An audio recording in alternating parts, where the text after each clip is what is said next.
Hello दोस्तों, कैसे हैं आप सब। आप सभी का स्वागत है हमारे YouTube रेंडर्स क्लासेस पर। आज मैं बहुत दिनों के बाद आप सबके सामने फिर से ऑनलाइन क्लास लेकर आया हूं। आज लगभग मैं 5 या 6 दिनों बाद फिर से आपसे मुलाकात कर रहा हूं इस ऑनलाइन YouTube के माध्यम से। तो आज हम न मैथ पढ़ा रहे हैं, न रीजनिंग और न ही जीएस।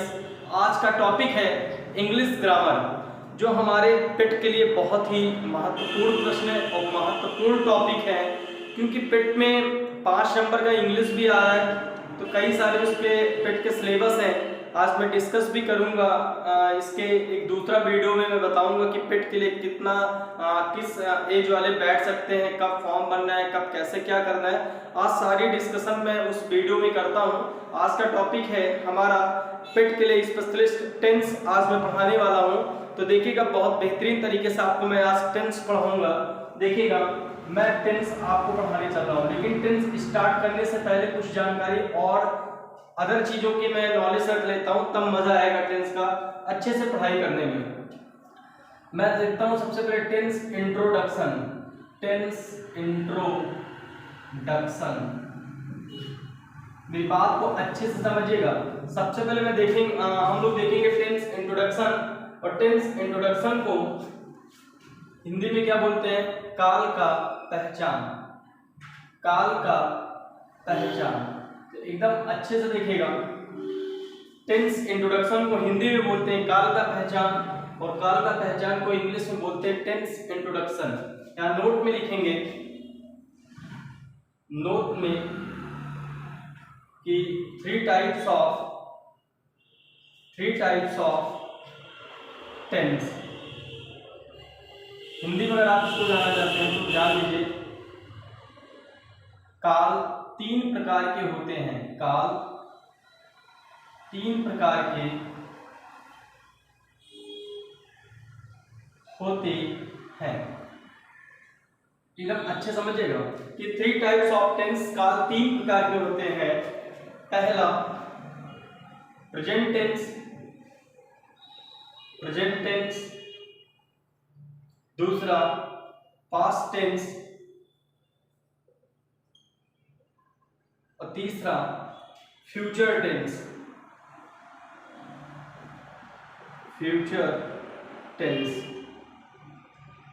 एकदम अच्छे से ध्यान दीजिएगा कि 3 टाइप्स ऑफ टेंस, पहला प्रेजेंट टेंस, दूसरा पास्ट टेंस, तीसरा फ्यूचर टेंस। अगर आपसे कोई पूछेगा इसका पहचान क्या है, इसका पहचान है कि जिस सेंटेंस के लास्ट में है, हूं और हो आ जाए, है, हूं और हो आ जाए, और इस सेंटेंस के लास्ट में था, थी, थे। ये इसकी पहचान है, था, थी, थे। ये पहचान प्रेजेंट टेंस की पहचान है। जिस सेंटेंस के लास्ट में है, हूं और हो आ जाए वह प्रेजेंट टेंस है, और जिस सेंटेंस के लास्ट में था, थी, थे आ जाए वह पास्ट टेंस है, और जिस टेंस के लास्ट में गा, गी, गे आ जाए वह फ्यूचर टेंस है।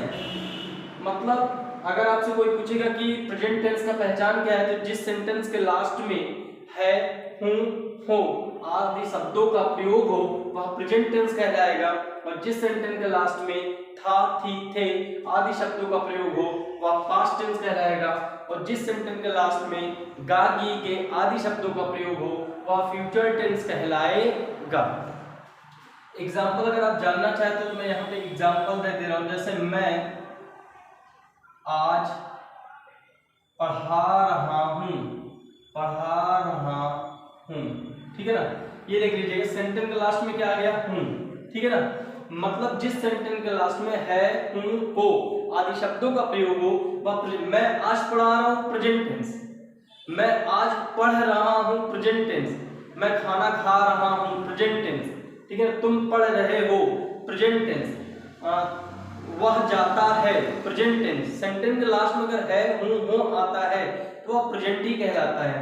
अगर पास्ट का एग्जांपल मैं जानना चाहता हूं तो ध्यान दीजिएगा, कल मैंने खाना खाया था, कल मैंने खाना खाया था।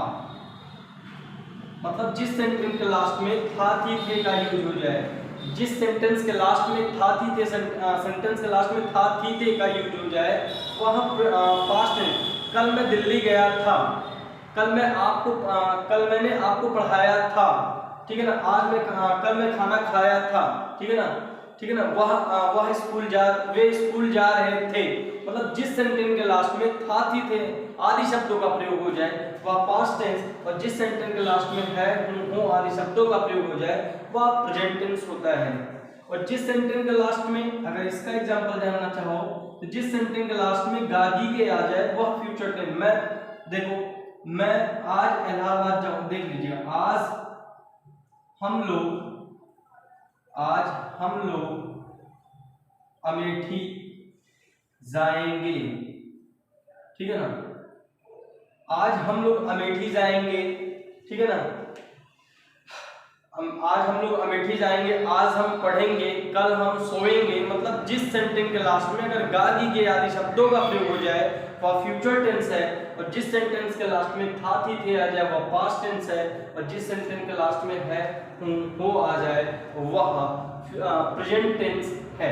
तो आपको पहचानना आ गया होगा कि हम टेंस को कैसे पहचानेंगे। और ध्यान दीजिएगा, अगर प्रेजेंट टेंस को कोई हिंदी में पूछता है तो हिंदी में ये होता है वर्तमान काल, जो वर्तमान में चल रहा है। वर्तमान काल मतलब जो चीज वर्तमान में चल रहा है। मैं अभी आपको पढ़ा रहा हूँ, वर्तमान ही तो चल रहा है मेरे भाई। कल मैंने आपको पढ़ाया था, मतलब बीते हुए कल की बात कर रहा हूँ। मतलब मैं आपसे भूतकाल की बात कर रहा हूँ। भूतकाल, अगर आप भूतकाल ना समझ पाते हो एक शॉर्टकट में लिख लीजिएगा, बीता हुआ कल, ठीक है ना। तो बीते हुए कल मतलब जो भी चीज बीत गया है वो पास्ट में आता है, जो वर्तमान में चल रहा है वो प्रेजेंट होता है, जो आने वाला होता है भविष्य काल जिसे बोलते हैं। होता ना कि कुछ लोग कहते हैं मैं आपका भविष्य जानता हूँ, तो आज जान लीजिए भविष्य को जानने वाला कोई इस दुनिया में नहीं है, सिर्फ भगवान के सिवाय, ठीक है ना। तो फ्यूचर टेंस मतलब होता है भविष्य काल। भविष्य काल मतलब अगर आप जानना चाहते हैं तो आने वाला कल, कि आने वाला जो कल है, कल क्या होने वाला मेरे साथ मेरे को कुछ नहीं पता। तो फ्यूचर टेंस को हिंदी में भविष्य काल, आने वाला कल होता है, और पास्ट टेंस को हिंदी में भूतकाल, बीता हुआ कल होता है, और प्रेजेंट टेंस मतलब वर्तमान काल। इसकी पहचान है हूं, और पास्ट की पहचान था थी थे, और फ्यूचर टेंस की पहचान गागी गे। तो बहुत बेहतरीन तरीके से आपको टॉपिक समझ में आया होगा। चलिए आगे देखते हैं इस टॉपिक को।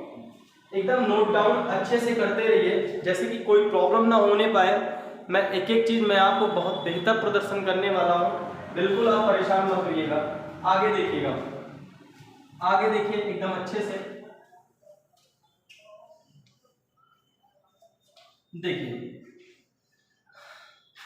थोड़ा एक नोट पे लिख लीजिएगा, नोट पे एकदम अच्छे से लिख लीजिएगा, मैं बता रहा हूँ।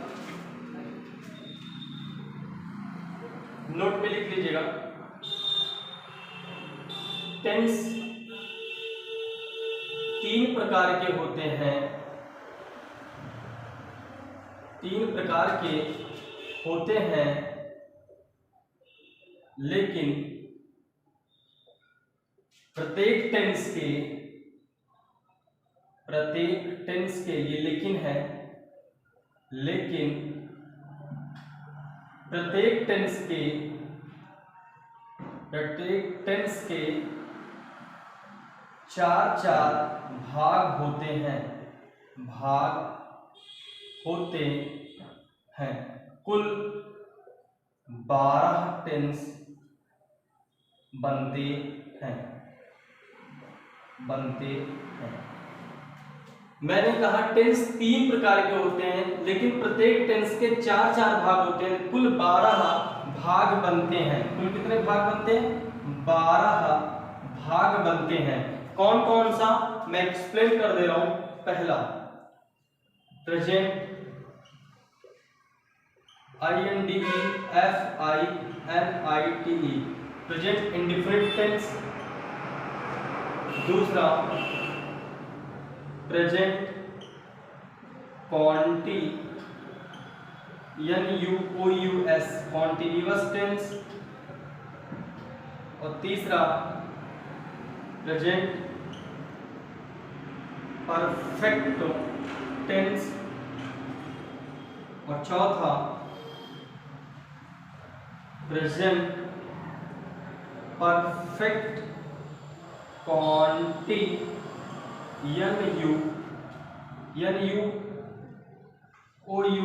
Continuous tense.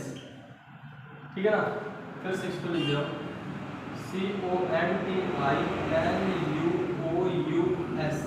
Continuous tense. देखिए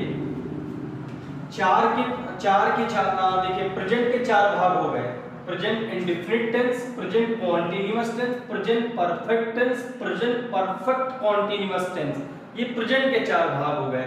अब देखिए पांचवा भाग देखिए, फिर छठवां देखिएगा, फिर सातवां देखिएगा, फिर आठवां देखिएगा। कैसे? अभी तो मैंने आपको लास्ट के चार दिखाया, अब आपको चार और दिखा रहे हैं, तो चार चार टोटल कितने हो जाएंगे? 8। यहाँ पे past indefinite tense, past continuous tense, past perfect tense, past perfect continuous tense. तो आप समझ गए होंगे, past indefinite tense, past continuous tense, past perfect tense, past perfect continuous tense. तो आपको बहुत बेहतरीन तरीके से समझ में आया होगा। चलिए आपको 9वां नंबर दिखाता हूं, फिर 10वां, फिर 11वां, फिर 12वां नंबर। मैंने कुल लिखा है ना कि 12, चार चार भाग होते हैं, कुल 12 होते हैं। मैं 12 दिखा दे रहा हूं। एक बार मैंने आपको प्रेजेंट का दिखाया, फिर पास्ट का दिखाया, इस बार देखिए फ्यूचर का मैं दिखा रहा हूं। ये आपको फ्यूचर वाला भी मिल गया, FUTURE, future indefinite tense, future continuous tense, future perfect tense, future perfect continuous tense. तो बहुत बेहतरीन आपको समझ में आया होगा। Future indefinite tense, future continuous tense, future perfect tense, future perfect continuous tense. बहुत बेहतरीन तरीके से आपको समझ में आया होगा। तो आपके सामने मैंने पूरा 12 प्रकार का रख दिया। अब आगे देखिएगा मैं क्या बताने वाला हूं, एकदम अच्छे से देखिएगा। बहुत बेहतरीन तरीके से मैं आपको इंग्लिश ग्रामर का टेंस भी बहुत तगड़ा पढ़ा दूंगा। ये सब पिट के सिलेबस है, अगर आप मेहनत कर रहे हैं बहुत अच्छा रहेगा, क्योंकि पिट के सिलेबस भी है, tense, active passive, direct indirect. आप बिल्कुल घबराइए ना, एकदम ताबड़तोड़ तरीके से आपको सिखाता हूं। आगे हेड डालेगा singular number, SINGULAR, singular number. Singular number को हिंदी में बोलते हैं एक वचन। ठीक है ना, सिंगुलर नंबर को क्या बोलते हैं हिंदी में? एक वचन। आप लिख लीजिएगा कि जिस वाक्य के अंत में जिस वाक्य के अंत में मतलब जिस वाक्य के अंत में जिस वाक्य में ही सी इट अथवा एक नाम आ जाए, एक नाम हो, वह सिंगुलर नंबर कहलाता है। क्या कहलाता है मेरे भाई? सिंगुलर नंबर कहलाता है। अगर आपसे कोई पूछेगा सिंगुलर नंबर को हिंदी में क्या बोलते हैं, तो एक वचन किसे कहते हैं सिंगुलर नंबर? जिस वाक्य में ही मीन्स वह लड़कों के लिए यूज होता है, सी मीन्स वह लड़कियों के लिए यूज होता है, इट वस्तु और वर्षा, जैसे वर्षा हो रहा है या वस्तुओं के लिए हम इट का प्रयोग करते हैं। इट का प्रयोग ज्यादातर हम निर्जीव वस्तुओं के लिए करते हैं। निर्जीव मतलब जिसके अंदर जीव ना हो अथवा एक नाम हो, वह सिंगुलर नंबर कहलाता है। एग्जाम्पल एक नाम कह रहे, जैसे मेरा ही नाम है गोलू सोनी, ठीक है ना, तो मैं एक ही गोलू सोनी हूं, ठीक है ना, सिंगुलर, जिसमें एक मतलब एक वस्तु को इंडिकेट करे। अगर अमेठी भी आ जाता है, देखिए एक नाम हूं गोलू सोनी या रीता, मोहन, कोई एक नाम, अगर कोई एक नाम ETC ठीक है ना, इट एक्स्ट्रा इत्यादि। अगर कोई भी एक नाम आता है तो वह क्या है, सिंगुलर नंबर। अगर एक नाम से अधिक नाम आता है तो वह प्लूरल नंबर है। तो ध्यान दीजिएगा, प्लूरल नंबर क्या है, प्लूरल नंबर, एकदम अच्छे से ध्यान दीजिएगा। प्लूरल नंबर को हिंदी में बोलते हैं बहुवचन। ध्यान दीजिएगा एकदम अच्छे से। जिस वाक्य में आई, वी, यू, दे अथवा दो नाम आ जाए तो वह प्लूरल नंबर कहलाता है।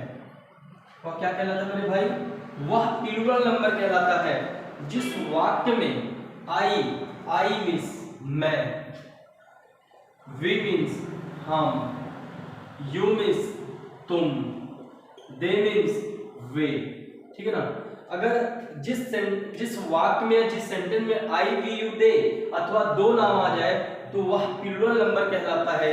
अगर एग्जाम्पल की बात किया जाए तो आपका एक घर का नाम होगा, ठीक है ना। आपका मान लीजिए आप और आपका फ्रेंड दोनों बाजार जा रहे हैं। जैसे मान लीजिए राम जा रहा है बाजार और उसी के साथ उसका फ्रेंड जा रहा है श्याम, ठीक है ना।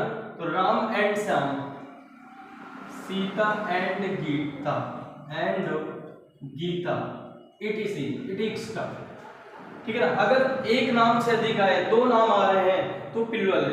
अगर आपसे कोई पूछेगा सिंगुलर नंबर को हिंदी में क्या बोलते हैं, एक वचन। ही मीन्स क्या, तो वह लड़कों के लिए यूज होता है। सी मीन्स वह लड़कियों के लिए यूज होता है।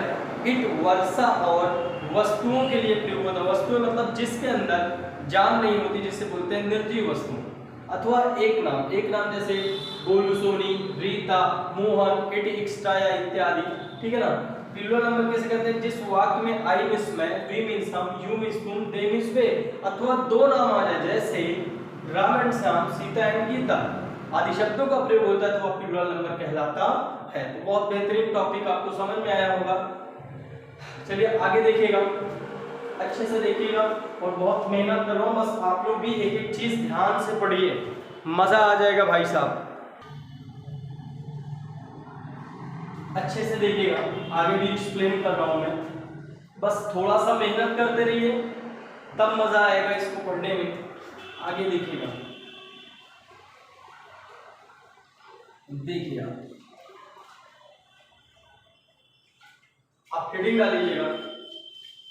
जितना मैं करा रहा हूं बस सिर्फ आप हेडिंग डालिए, बस ट्रिक हेडिंग डालीजिएगा। ट्रिक आप सोच रहे होंगे इंग्लिश में ट्रिक, भाई साहब आपको एकदम ट्रिकी बता रहा हूं। आप मेरे लैंग्वेज से पढ़िए तो बहुत बेहतर होगा। आपको नॉलेज है मुझे पता है, लेकिन आप मेरे नॉलेज पे आ जाइए थोड़ा सा। मैं आपको बहुत जल्द ही चीजों को पकड़ने में सहायता देगी मेरी ट्रिक्स। हेडिंग डालिएगा सब्जेक्ट। क्या है सब्जेक्ट को हिंदी में क्या बोलते हैं, कर्म। तो हेडिंग डाल के इसके बारे में लिखिएगा, जिस वाक्य में या सेंटेंस में he, she, it, I, we, you, दे, ठीक है ना। ही, she, it, I, we, you, they अथवा एक नाम या दो नाम आ जाए तो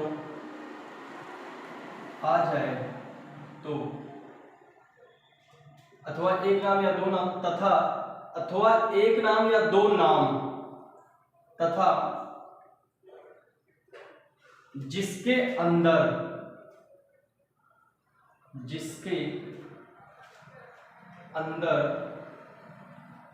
जीव मतलब जान। जैसे मेरे अंदर एक जीव है, मेरे अंदर जान है तभी मैं जी रहा हूं। दीवार के अंदर जान नहीं है मेरे भाई, जीव या जान, जिसके अंदर जान हो या जीव हो वो सब्जेक्ट कहलाता है। अब आपको हंसी आ रही होगी ये कौन सा लैंग्वेज है, पागल ही तो हमेशा इतिहास रचता है मेरे भाई, ठीक है ना। अच्छे से ध्यान दीजिएगा। जिस वाक्य में ही आ जाए, ही में सुवाह, सी में सुवाह, इट वर्षा और वस्तु आ जाए या वर्षा होने लगे तो उसके लिए मैं इट का यूज, आई में इसमें, वी में सम, यू में तुम, दे में उससे, अथवा एक नाम या दो नाम तथा जिसके अंदर जान होता है वो सब्जेक्ट कहलाता है। भाई इस दुनिया में इतने सारे एनिमल्स हैं, इतने सारे बर्ड्स हैं, क्या आपको पता है सबका नाम? क्या आप एक एक नाम लिखवाओगे क्या? नहीं। तो क्या करवाओगे? मैंने उसी को शॉर्टकट में लिख दिया कि इस पूरे वर्ल्ड में जितने भी एनिमल्स होंगे, जितने भी बर्ड्स होंगे, सबके अंदर क्या होगा मेरे भाई? जान होगा कि नहीं होगा, मतलब जीव होगा कि नहीं होगा, मेरे जैसा जान होगा उसके अंदर भी, तो वह क्या कहलाएगा? सब्जेक्ट। कोई भी बर्ड्स, कोई भी एनिमल आ जाए जिसके अंदर जान होता है वो सब्जेक्ट कहलाता है। मजा आ रही है कि नहीं? अब आगे देखिएगा, हेडिंग डाल दीजिएगा helping verb, HELPING, helping verb. इसको हिंदी में बोलते हैं सहायक क्रिया।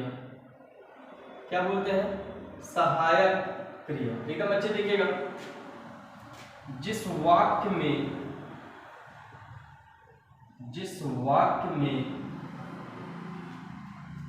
एस या ईएस, डू या does, is an, are, has have, was या वर, हैड या विल या शैल आदि शब्दों का प्रयोग हो तो आदि शब्दों को हेल्पिंग वर्ब बोलते हैं। अभी अच्छे से पढ़ लीजिए, मैं एक एक एग्जांपल भी दिखा रहा हूं कि हेल्पिंग वर्ब किसे कहते हैं। हेल्पिंग वर्ब को इंग्लिश हिंदी में सहायक क्रिया, कि जिस वाक्य में एस अथवा यस, डू या does, is am are, has या हैव, वाज या वर, हैड, विल या शैल आदि शब्दों को हेल्पिंग वर्ब बोलते हैं। हेडिंग डाल लीजिएगा मेन वर्ब। मेन वर्ब को शॉर्टकट में वर्ब की first form, second form, third form, ING form, आपने ऐसा कुछ देखा होगा। कभी कभी शॉर्टकट में ऐसा लिखा रहता है वर्ब की first form, second form, third form, ING form, वही होता है मेन वर्ब। मेन वर्ब को हिंदी में बोलते हैं मुख्य क्रिया। क्या बोलते हैं? मुख्य क्रिया। तो आप मेरे लैंग्वेज से लिखे इसकी परिभाषा कि मेन वर्ब को शॉर्टकट में एमवी बोलते हैं। मेन वर्ब हमेशा सेंटेंस के शब्द से लास्ट में होता है,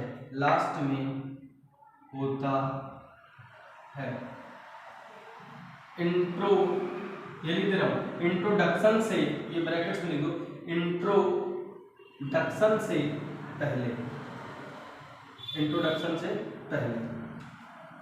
सेंटेंस के सबसे लास्ट में, और इंट्रोडक्शन होता है इंट्रोडक्शन से पहले। अभी बता रहे इंट्रोडक्शन से पहले क्या मैं बोल रहा हूं। फिर यहाँ पे ऑब्जेक्ट हेडिंग डाल लीजिएगा। ऑब्जेक्ट क्या बोलते हैं? कर्म। ऑब्जेक्ट क्या बोलते हैं मेरे भाई? कर्म बोलते हैं। यहाँ लिख लेना कि सब्जेक्ट, और सब्जेक्ट को शॉर्टकट में एसयूवी लिखा जाता है। सब्जेक्ट और मेन वर्ब से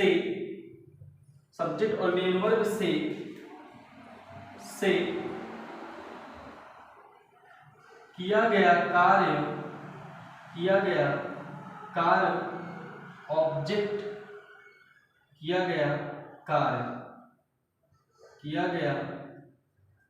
ऑब्जेक्ट कहलाता है। क्या कहलाता है मेरे भाई? ऑब्जेक्ट कहलाता है। लास्ट हेडिंग डालिएगा अदर को हिंदी में बोलते हैं अन्य। क्या लिख लीजिएगा? Subject, helping verb, main verb, object के बाद जो भी कुछ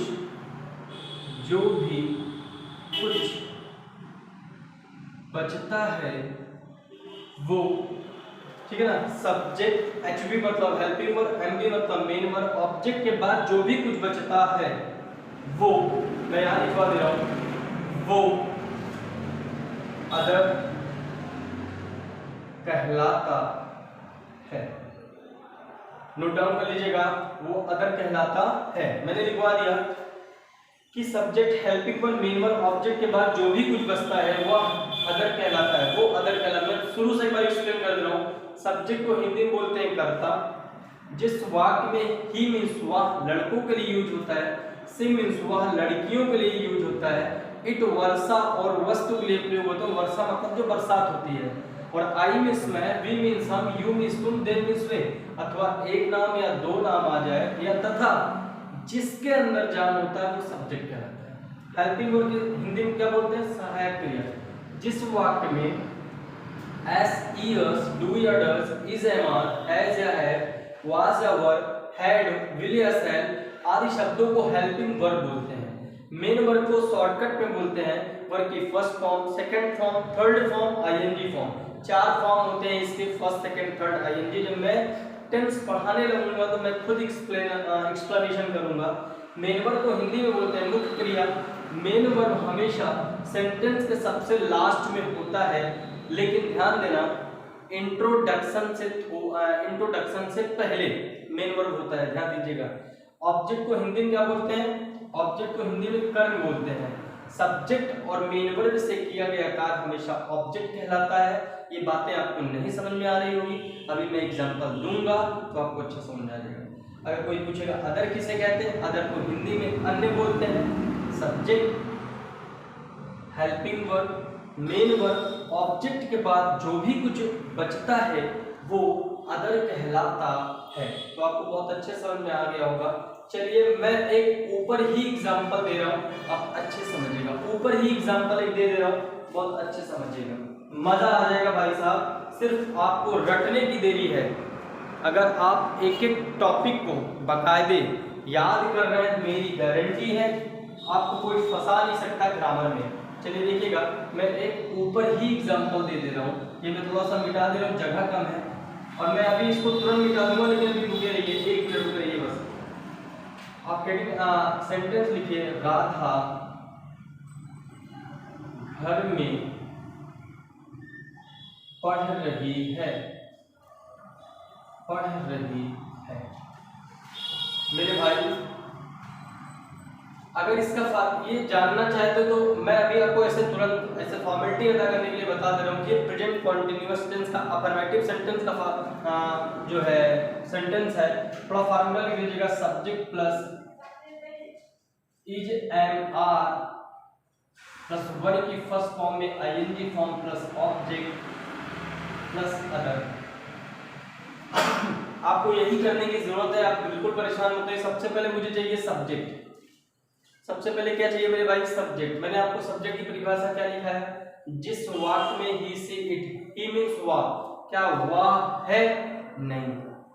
सी मीन्स वह, कहीं वह है? नहीं। इट, कहीं वर्षा हो रहा है कि बरसात हो रहा है, ऐसा कुछ लिखा है क्या? वस्तु, नहीं। आई मीन्स मैं कहीं है। वी मीन्स हम, कहीं हम है। यू मीन्स तुम, कहीं तुम है। दे मीन्स वे, कहीं वे है। अथवा एक नाम, कहीं एक नाम है। जी हाँ, ये है एक नाम, राधा। तथा जिसके अंदर जान होता है वो भी सब्जेक्ट कहलाता है। बताओ, क्या राधा का अंदर जान नहीं होता है क्या? घर में जान होता है, में जान होता है, पढ़ में जान होता है, रही है में जान होता है? जी नहीं, राधा का अंदर जान होता है, ये सब्जेक्ट है। अब सब्जेक्ट राधा की स्पेलिंग लिखो। रा की स्पेलिंग आर, बड़ा क्रमांतक स्पेलिंग ए, धा की स्पेलिंग डी एच, बड़ा क्रमांतक स्पेलिंग बन गई राधा। ठीक है ना? फिर नंबर इज, एम, आर। अगर मेरा इज, एम, आर सब्जेक्ट के अनुसार लगता है, सब्जेक्ट सिंगुलर है तो इज का प्रयोग, सब्जेक्ट प्लूरल है तो आर का प्रयोग। सब्जेक्ट में अगर स्पेशल मैं है तो उसके लिए एम लगेगा, आई रहेगा तो एम लगेगा। तो कैसे जानेंगे ये सिंगुलर है कि प्लूरल है? अभी मैंने आपको नहीं बताया कि जिसमें एक नाम आता है वो सिंगुलर होता है, और सिंगुलर के साथ हमेशा क्या लगता है? इज। हेल्पिंग वर्ब भी मैंने चूज कर लिया। चलिए काम खत्म। नंबर है मेन वर्ब। मेन वर्ब कहाँ होता है? मेन वर्ब हमेशा सेंटेंस के सबसे लास्ट में होता है, लेकिन इंट्रोडक्शन से पहले। मेन वर्ब हमेशा सेंटेंस के सबसे लास्ट में तो इंट्रोडक्शन होता है, इंट्रोडक्शन से थोड़ा सा पहले होता है मेन वर्ब। पढ़ना, पढ़ने की स्पेलिंग क्या होता है? रीड। और मैंने कहा 4 फॉर्म होते हैं, first read, second red, third red और चौथा आईएनजी फॉर्म मतलब रीडिंग। तो मैंने रीड लिख दिया और लिख रखा है कि आप यहाँ पे आईएनजी लगाइए, आप भी यहाँ पे आईएनजी लगा लीजिए। नंबर ऑब्जेक्ट, अब देखिए ऑब्जेक्ट ऑफ गुड्स क्या लिखा क्या है, सब्जेक्ट और मेन वर्ब से किया गया कार्य हमेशा ऑब्जेक्ट कहलाता है। सब्जेक्ट और मेन वर्ब, सब्जेक्ट आपने इसको माना और मेन वर्ब आपने इसको माना और इन्हीं दोनों को एक्सप्लेन करो, ऑब्जेक्ट खुद में खुद निकल के चला आएगा। राधा पढ़ रही है, कहाँ पढ़ रही है मेरे भाई, घर में। ये देखो ऑब्जेक्ट पता लग गया, सब्जेक्ट और मेन वर्ब से किया गया कार्य ही हमेशा ऑब्जेक्ट कहलाता है। सब्जेक्ट और मेन वर्ब को एक्सप्लेन कर दो, ऑब्जेक्ट बाहर निकल कर आ जाएगा। राधा पढ़ रही है, कहाँ पढ़ रही है, घर में। तो में के लिए इन दा लगता है और पर के लिए ऑन दा लगता है और घर की स्पेलिंग क्या होता है, इन द हाउस। ठीक है, और ध्यान देना अब नंबर है अदर का। मैंने कहा सब्जेक्ट क्या हो गया, जी हाँ सब्जेक्ट राधा हो गई। हेल्पिंग वर्ब हो गया, जी हाँ इज हेल्पिंग वर्ब हो गया। मेन वर्ब हो गया, जी हाँ रीडिंग मेन वर्ब हो गया। ऑब्जेक्ट हो गया, in the house main verb object हो गया। के बाद जो भी कुछ बचता है वो अदर कहलाता है। मैं देख रहा हूँ सब्जेक्ट ऑब्जेक्ट सब कुछ हो गया, अब अदर कुछ बचा ही नहीं है, तो क्या लिखूं मेरे भाई। तो लास्ट में क्या लगता है, ये लिखा है फुल स्टॉप लगा दो, आप भी फुल स्टॉप लगा दो। मैं फुल स्टॉप का यूज क्यों करता हूँ मेरे भाई, जब मैं अपने वाणी को विराम देता हूँ या अपने सेंटेंस का अंत करता हूँ या अपने सेंटेंस को खत्म करता हूँ, उस सेंटेंस का लास्ट में हमेशा फुल स्टॉप का यूज होता है, लेकिन हिंदी में इसे पूर्ण विराम बोलते हैं मेरे भाई। एकदम अच्छे से समझ में आ रही है नहीं, चलिए आगे देखिएगा, बहुत अच्छे से ये आपको समझ में आ गया होगा। अब आगे देखिए मैं क्या बताना चाहता हूँ। सबसे जरूरी आपको ये है आप टेंस इंट्रोडक्शन बहुत अच्छे से जाने, लेकिन कुछ फार्मूला है, फार्मूला को आप अच्छे से समझ लीजिएगा कि फार्मूला क्या है, क्योंकि जब तक आप फार्मूला को समझेंगे नहीं तब तक आपको समझ में नहीं आएगा। ठीक है ना, तो ध्यान दीजिएगा, आपको टेंस पे कमांड बनाने के लिए सबसे बड़ी ज़रूरत है आपको टेंस में जितने भी सेंटेंस होते हैं सबका फार्मूला आना चाहिए। समझ में आ रहा है कि नहीं मेरी बात, तो अच्छे से एक एक नोट डाउन करिए, मैं आज लिखवा दे रहा हूँ, फिर आपको सीरियल से पढ़ाऊंगा। पहले प्रेजेंट इंडेफिनिट, फिर कॉन्टिन्यूअस, फिर परफेक्ट कॉन्टिन्यूअस, फिर आएंगे पास्ट के चारों पढ़ाएंगे, फिर फ्यूचर के चारों पढ़ाएंगे, आपका पूरा फाइनल हो जाएगा। आप समझ ना मेरी बात। लेकिन आज मैं टेंस इंट्रोडक्शन पढ़ा रहा हूँ, तो एक एक चीज आप पहले आज 12 टेंस का फार्मूला देख लीजिएगा, मतलब टोटल 36 फार्मूला है। प्रत्येक टेंस में 3 सेंटेंस होते हैं, तो उसी प्रकार 12 दूनी 24 करती है 36, 12 टेंस में 36 फार्मूला होता है। आप अच्छे से देखिए तब मजा आएगा पढ़ने में, और नोट डाउन करते रहिए, अच्छे से नोट्स बनाते रहिए। हेडिंग डालिए present indefinite tense, present indefinite tense एकदम हेडिंग डाल दीजिएगा और इसके बारे में लिखिएगा। अगर इसकी कोई पहचान पूछता है, इसकी पहचान भी लिख लीजिएगा। ता है, ती है, ते है, ता हूं, ता हूं। ता है, ती है, ते है, ता हूं, मतलब जिस सेंटेंस के लास्ट में या जिस वाक्य के अंत में ता, ती, ते अगर है, हूं, हो आया तो प्रेजेंट है, लेकिन इंडेफिनिट की पहचान है ता, ती, ते। तो ता, ती, ते कहीं आएगा तो वो इंडेफिनिट है, लेकिन ता है ये दोनों लगकर आएगा तो प्रेजेंट इंडेफिनिट है। ता है, ती है, ते है, ता हूं आदि शब्दों का प्रयोग होता है तो वह प्रेजेंट इंडेफिनिट टेंस कहलाता है। ये इंट्रोडक्शन है। अब आ जाइए, प्रत्येक टेंस में मेरे भाई 3 सेंटेंस होते हैं, मैं बार बार बता रहा हूँ। एक तरफ देखिएगा अफर्मेटिव, एक तरफ देखिएगा निगेटिव, एक तरफ देखिएगा इंट्रोगेटिव। यहाँ पे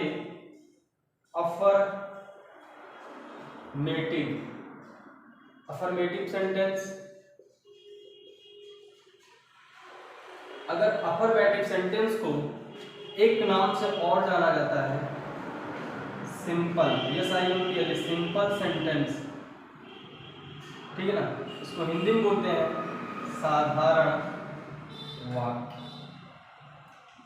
अब फार्मूला एक्सप्लेन कर रहा हूं, अच्छे देखिए। फार्मूला को हिंदी में बोलते हैं सूत्र। ध्यान दीजिएगा,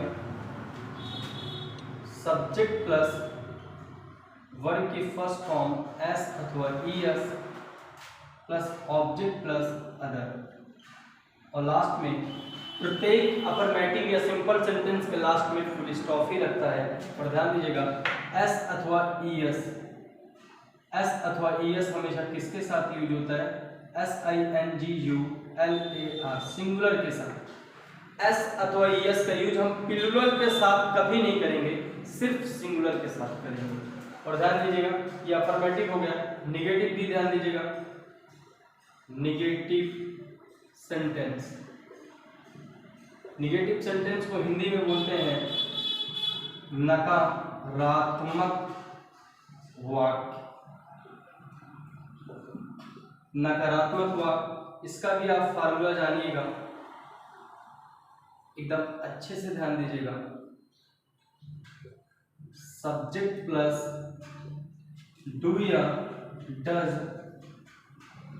प्लस नॉट या नेवर प्लस वर्ब की first form plus object plus other, last में फुल स्टॉप। ध्यान दीजिएगा, डू लगेगा प्लूरल के साथ और डज लगेगा सिंगुलर के साथ, नॉट लगेगा नहीं के साथ और नेवर लगेगा कभी नहीं के साथ। एकदम बिल्कुल अच्छे ध्यान दीजिएगा, डू लगेगा प्लूरल के साथ, डज लगेगा सिंगुलर के साथ, नॉट नहीं के साथ लगेगा और नेवर कभी नहीं के साथ लगेगा। और ध्यान दीजिएगा, इंट्रोगेटिव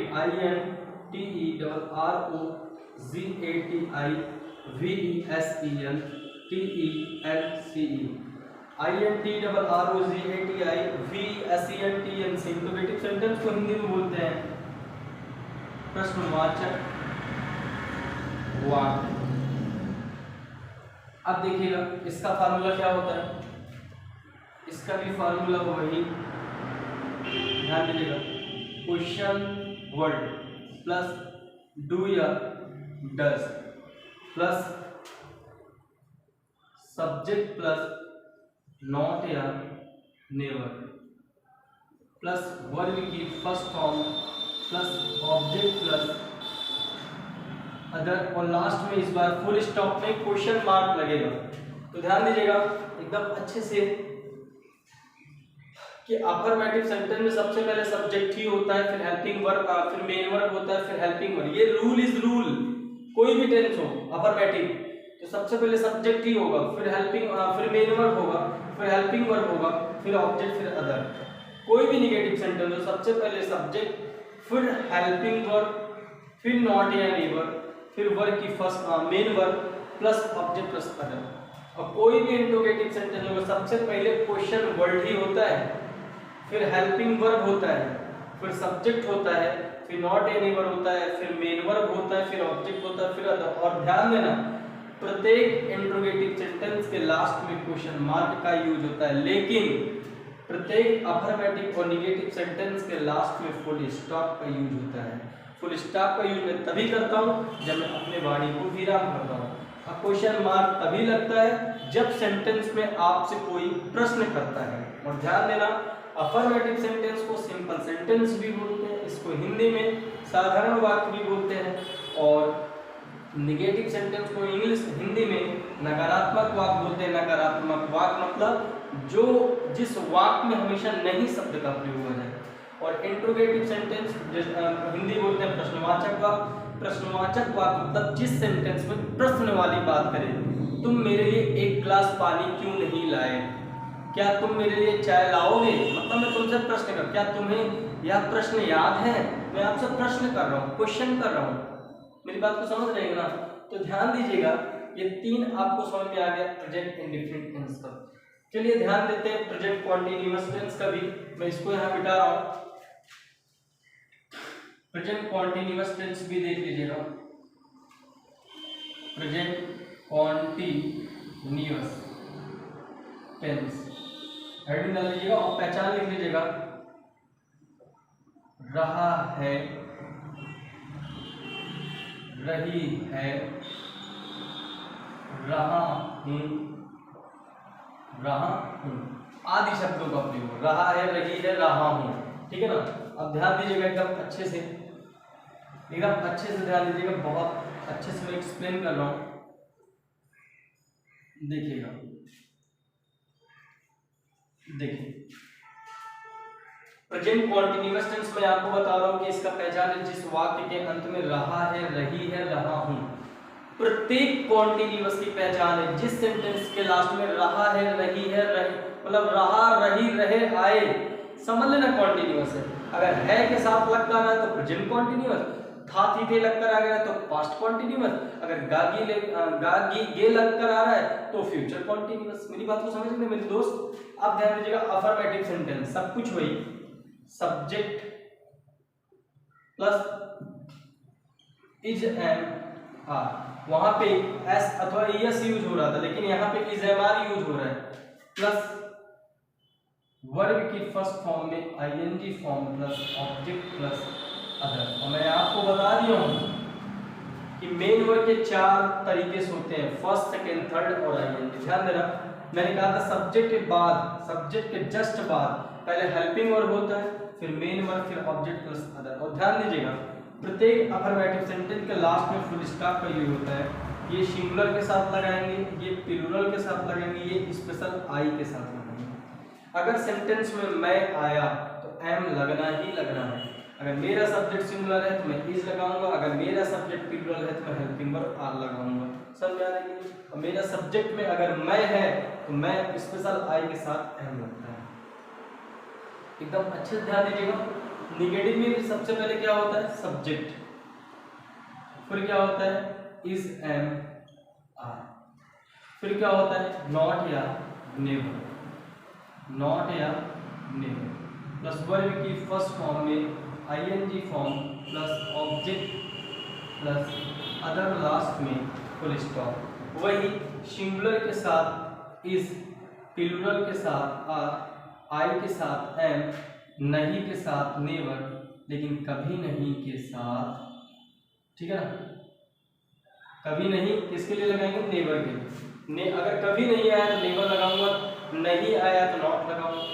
अगर मेरा सब्जेक्ट सिंगुलर है तो मैं इज लगाऊंगा, मेरा सब्जेक्ट प्लूरल है तो मैं आर लगाऊंगा, मेरे सब्जेक्ट में मैं है, मैं मतलब आई आएगा तो मैं एम लगाऊंगा। समझ आ रही है।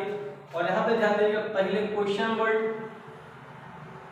Plus is am are plus subject होता है, फिर नॉट या नेवर होता है, प्लस वर्ब की फर्स्ट फॉर्म में ING form plus object plus other, और लास्ट में क्वेश्चन मार्क। सब कुछ वही। इस किसके साथ लगेगा अभी मैंने एक्सप्लेन किया, एम आर किसके साथ लगेगा एक्सप्लेन किया, नॉट नेवर किसके साथ लगेगा एक्सप्लेन किया। और प्रत्येक इंट्रोगेटिव सेंटेंस के लास्ट में क्या लगता है, फुल स्टॉप नहीं, क्वेश्चन मार्क। मैंने आपको तीनों की पहचान बताया कि निगेटिव उसे कहते हैं जिस सेंटेंस में नहीं या कभी नहीं आते हैं, और इंट्रोगेटिव उसे कहते हैं जिस सेंटेंस में प्रश्न जैसी बातें करती है, और अफर्मेटिव उसे कहते हैं जिसमें ना प्रश्न पूछा जाता है, ना तो नहीं आता है, ना तो कभी नहीं आता है, वह सिंपल सेंटेंस मतलब साधारण वाक्य कहलाता है।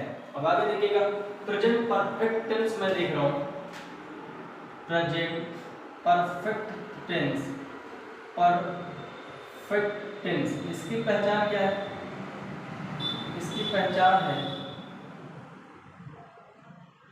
चुका है, चुकी है,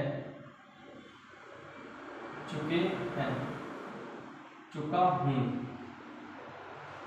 चुका हूं आदि शब्दों का प्रयोग। मतलब जिस सेंटेंस के लास्ट में चुका है तो परफेक्ट, अगर है हूं हो लगा तो प्रेजेंट, तो दोनों को मिला दिया तो प्रेजेंट परफेक्ट टेंस। चुका है, चुकी है, चुके हैं, चुका हूं आदि शब्दों का प्रयोग होता है तो अब प्रेजेंट परफेक्ट टेंस कहलाता है। इसका भी फार्मूला देख लीजिएगा एकदम अच्छे से। एकदम अच्छे से देखिएगा, मैं फिर से एक्सप्लेन कर दे रहा हूँ, एक एक फार्मूला मैं आपको लिख कर बाकायदे बता रहा हूँ, अच्छे से ध्यान दीजिएगा। सब्जेक्ट प्लस हैज या है plus not, sorry, subject plus has या है प्लस वर्ब की third form plus object plus other. ध्यान दीजिएगा मेरे भाई, हैज लगेगा सिंगुलर के साथ और हैव लगेगा प्लूरल के साथ। और ध्यान दीजिएगा, परफेक्ट की एक पहचान है, प्रत्येक परफेक्ट टेंस में हमेशा मेन वर्ब थर्ड होता है। सब में कहीं फर्स्ट होता है, कहीं आईएनजी होता है, कहीं सेकंड होता है, लेकिन प्रत्येक परफेक्ट टेंस में हमेशा मेन वर्ब थर्ड फॉर्म होता है। यहाँ पे भी वही, पहले सब्जेक्ट, फिर हैज या है प्लस नॉट या नेवर प्लस वर्ब की third form plus object plus other. और ध्यान दीजिएगा कि हैज सिंगुलर के साथ, है प्लूरल के साथ, जब सेंटेंस में नहीं आएगा तो मैं नॉट लगाऊंगा, सेंटेंस में कभी नहीं आएगा मैं नेवर लगाऊंगा और मेन वर्ब की थर्ड कर दूंगा। बकायदे समझ में आ रही है। यहाँ पे भी आ जाइए, सबसे पहले question word plus question word plus has या है प्लस सब्जेक्ट प्लस नॉट या नेवर प्लस वर्ब की third form plus object plus other और लास्ट में question mark. Subject question word अभी आपको बताऊंगा, जब मैं सेंटेंस पढ़ाने लगूंगा तो बताऊंगा क्वेश्चन वर्ड क्या है। क्वेश्चन वर्ड प्लस हैज है प्लस सब्जेक्ट प्लस नॉट या नेवर प्लस वर्ब की third form plus object plus other, last में क्वेश्चन मार्क।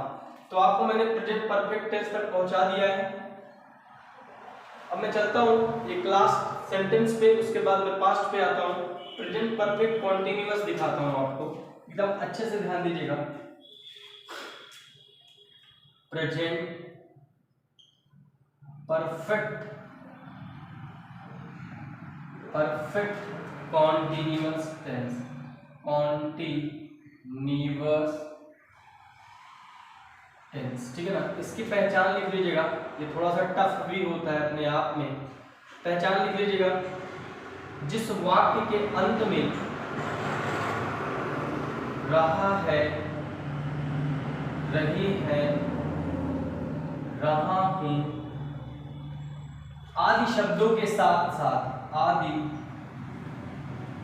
शब्दों के साथ साथ समय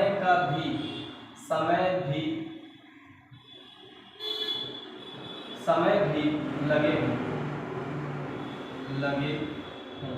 ठीक है ना। मतलब आप बता दीजिएगा, अगर कोई पूछेगा प्रेजेंट परफेक्ट कॉन्टिन्यूअस टेंस की पहचान क्या है, तो आप बताइए जिस सेंटेंस के लास्ट में रहा है, रही है, रहा हूं, मतलब जिस वाक्य के अंत में रहा है, रही है, रहा हूं आदि शब्दों के साथ साथ अगर समय भी लगा है, मैं 2 बजे से पढ़ रहा हूं, समय भी लगा है, तो मैं उसे क्या कौन सेंटेंस है वो प्रेजेंट परफेक्ट कॉन्टिन्यूअस टेंस है। समझ में आ रहा है कि नहीं मेरे भाई। अब ध्यान दीजिएगा, फार्मूला थोड़ा सा इसका भी गजब का है, एक्सप्लेनेशन भी एकदम अच्छे से कर लीजिएगा, तब मजा आएगा। ध्यान दीजिएगा आगे, अफर्मेटिव का फार्मूला आप लिख लीजिएगा, सब्जेक्ट प्लस है प्लस बीइंग प्लस वर्ब की फर्स्ट फॉर्म में ING form plus object plus since अथवा for plus time plus other, last में फुल स्टॉप। ये सिंगुलर के साथ, ये प्लूरल के साथ। और ध्यान दीजिएगा, ये सिंगुलर और प्लूरल दोनों के साथ लगेंगे और सिंस लगेगा निश्चित, या मैं इसे इंग्लिश में लिख दे रहा हूं, करेक्ट टाइम के लिए, और फॉर लगेगा इनकरेक्ट टाइम के लिए, ठीक है ना।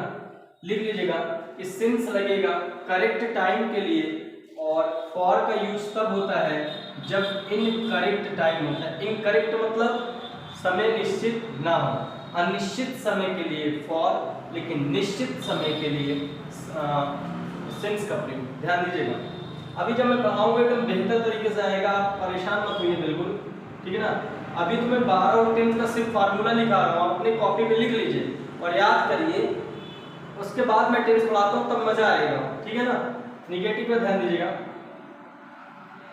सब्जेक्ट प्लस हैज या हैड प्लस नॉट या never plus been plus verb की फर्स्ट फॉर्म में ING form plus object plus since S I N C since अथवा for plus time plus other, last में फुल स्टॉप। एकदम अच्छे समझ में आएगा नहीं मेरे भाई। तो हैज सिंगुलर के साथ, हैव प्लूरल के साथ, नॉट नहीं के लिए लगता है, नेवर कभी नहीं के लिए लगता है, और बीइंग सिंगुलर हो चाहे प्लूरल सबके साथ लगता है, और सिंस एक निश्चित टाइम के लिए, फॉर एक अनिश्चित टाइम के लिए, ठीक है ना। और टाइम क्या है सब बताऊंगा जिस दिन सेंटेंस पढ़ाने लगूंगा। अब ध्यान दीजिएगा, यहाँ भी वही चीज, यहाँ पे मैं थोड़ा ऊपर लिख रहा हूँ क्योंकि नीचे भी लिखना होगा। क्वेश्चन वर्ड प्लस हैज है प्लस सब्जेक्ट प्लस नॉट या never plus being plus verb की फर्स्ट फॉर्म में ING form plus object plus since अथवा for plus time plus other, last में क्वेश्चन मार्क। सब कुछ वही है, सब्जेक्ट प्लस हैज है प्लस बीइंग प्लस वर्ब की फर्स्ट फॉर्म में ING form plus object plus since अथवा for plus time plus other. और नेगेटिव के लिए सब्जेक्ट प्लस हैज है प्लस नॉट या never plus being plus verb की फर्स्ट फॉर्म में ING form plus object plus since अथवा for plus time plus other. और इंट्रोगेटिव के लिए क्वेश्चन वर्ड प्लस हैज है प्लस सब्जेक्ट प्लस नॉट या never plus being plus verb की first form में ING form plus object plus since अथवा for plus time plus other, last में question mark. अब देखिएगा पास्ट का, एकदम अच्छे से नोट डाउन करिए या स्क्रीनशॉट लेना चाहते ले लीजिए, फिर मैं आपको पास्ट एक्सप्लेन कर रहा हूँ।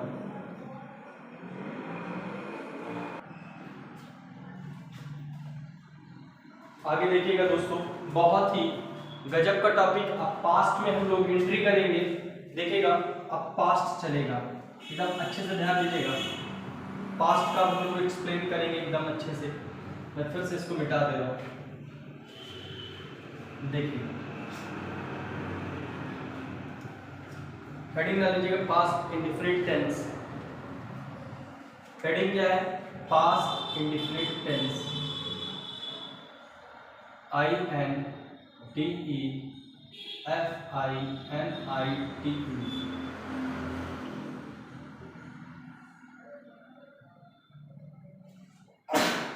पास्ट इंडेफिनिट टेंस का पहचान अगर कोई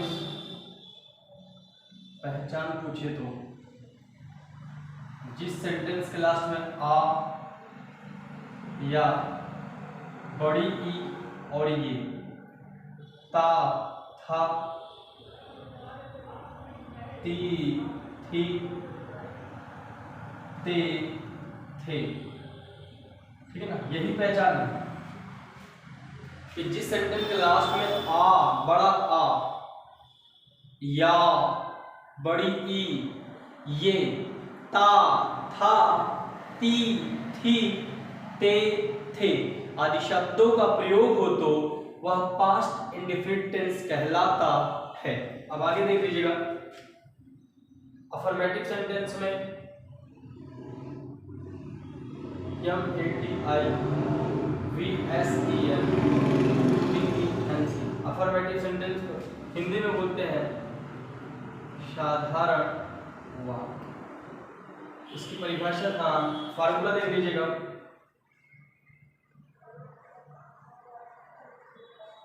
सब्जेक्ट प्लस वर्ब की second form plus object plus other.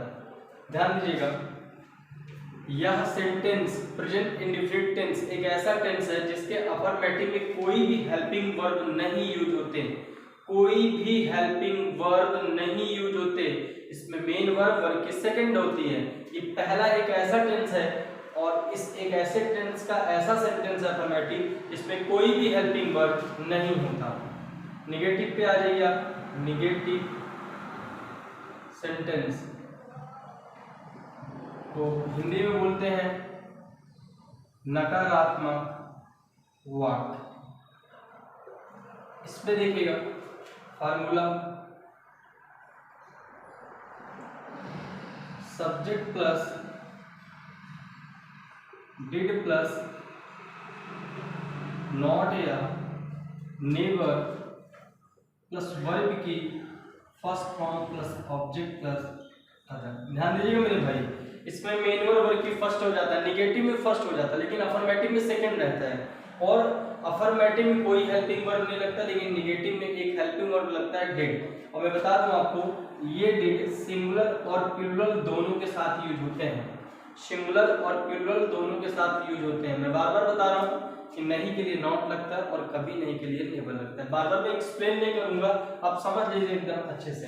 अब देखिएगा इंट्रोगेटिव, INTROGATIVESENTENCE।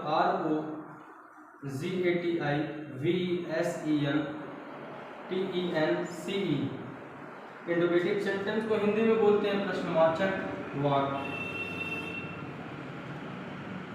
आपको पता ही है प्रश्नवाचक जिसमें प्रश्न करता है, ठीक है ना। अब ध्यान दीजिए इसका फार्मूला, इसमें question word plus did plus subject plus not या नेवर प्लस वर्ब की first form plus object plus other और लास्ट में क्वेश्चन मार्क।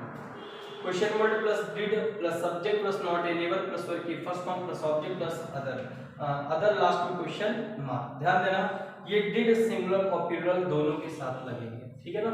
अच्छे से आपको समझ में आ गया होगा। चलिए पास्ट कॉन्टिन्यूअस टेंस देखते हैं।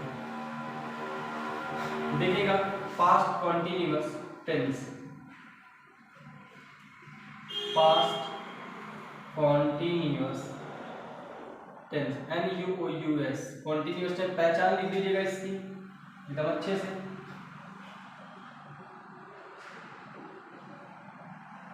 मैंने कहा था ना कि कॉन्टिन्यूअस का पहचान होता है रहा, रही, रहे, रहा, था। इसमें था लगेगा, है नहीं, क्योंकि पास्ट में था का यूज होता है। रहा से पता लगा मैं कॉन्टिन्यूअस में हूँ और था से पता लगा मैं पास्ट में हूँ, दोनों को मिला के पास्ट कॉन्टिन्यूअस टेंस बन गया। रहा, था, रही, थी, रहे, थे आदि शब्दों का अगर प्रयोग होता है, जिस सेंटेंस के लास्ट में रहा था, रही थी, रहे थे आदि शब्दों का यूज हो तो पास्ट कॉन्टिन्यूअस टेंस कहलाता है। इसका फार्मूला देखिएगा एकदम अच्छे से, फार्मूला में बहुत अच्छे से एक्सप्लेन कर दे रहा हूं। देखिएगा सब्जेक्ट प्लस वाज या वर्ब प्लस वर्ब की फर्स्ट फॉर्म में ING form plus object plus other, last में फुल स्टॉप। ये लगेगा सिंगुलर के साथ और ये लगेगा प्लूरल के साथ, बिल्कुल ध्यान दीजिएगा।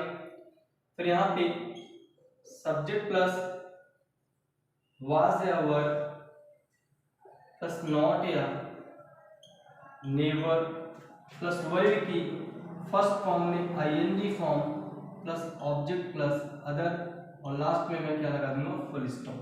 मैंने बताया प्रत्येक कॉन्टिन्यूअस में हमेशा मेन वर्ब ING ही होता है, प्रत्येक परफेक्ट में थर्ड होता है, प्रत्येक इंडिफिनिट में फर्स्ट फॉर्म होता है, लेकिन प्रत्येक परफेक्ट कॉन्टिन्यूअस में ING फॉर्म होता है।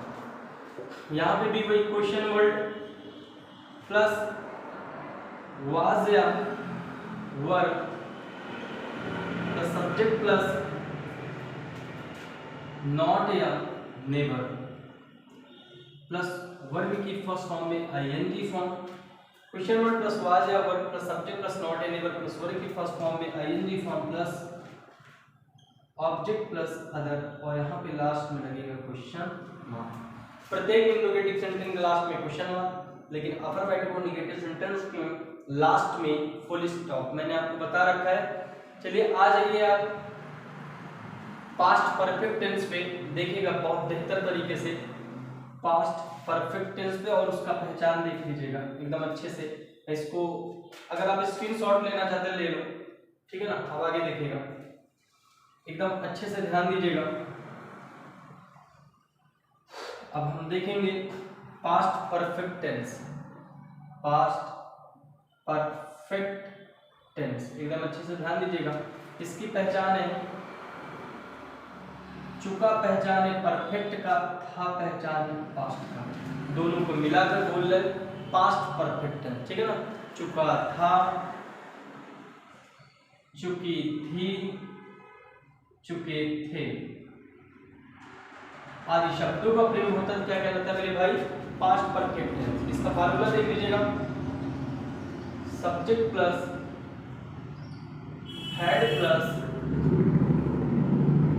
वर्ब की थर्ड फॉर्म, मैंने कहा परफेक्ट में थर्ड ही लगेगा, plus object plus other, last में फुल स्टॉप। और मैं एक चीज आपको और बता दूं, ये हेड सिंगुलर और प्लूरल दोनों के साथ लगेगा, सिंगुलर और प्लूरल दोनों के साथ लगेगा, क्योंकि इकलौता एक ही हेल्पिंग वर्ब है। आप ध्यान दीजिएगा, subject plus had plus not या नेवर प्लस वर्ब की third form plus object plus other, last में फुल स्टॉप, ठीक है ना। यहाँ पे भी वही क्वेश्चन वर्ड प्लस हेड या plus had plus subject plus not या नेवर प्लस वर्ब की third form plus object plus other, last में question mark. Question word plus had plus subject plus not या नेवर प्लस वर्ब की third form plus object plus other, last में question mark. तो बहुत अच्छे से आपको ये भी टॉपिक समझ में आ गया होगा। पास्ट का चलिए क्लास देखते हैं, पास्ट परफेक्ट कॉन्टिन्यूअस टेंस, बहुत ही बेहतर तरीके से एकदम अच्छे से देखिएगा। एक क्लास देखता हूँ पास्ट का, एकदम अच्छे से एक्सप्लेन कर देता हूँ, वो भी खत्म हो जाता है, फिर हम लोग चलते हैं फ्यूचर पे। एकदम अच्छे से ध्यान दीजिएगा। अब हम लोग देखेंगे पास्ट परफेक्ट कॉन्टिन्यूअस टेंस। अगर इसकी कोई पहचान आपसे पूछता है तो इसकी पहचान है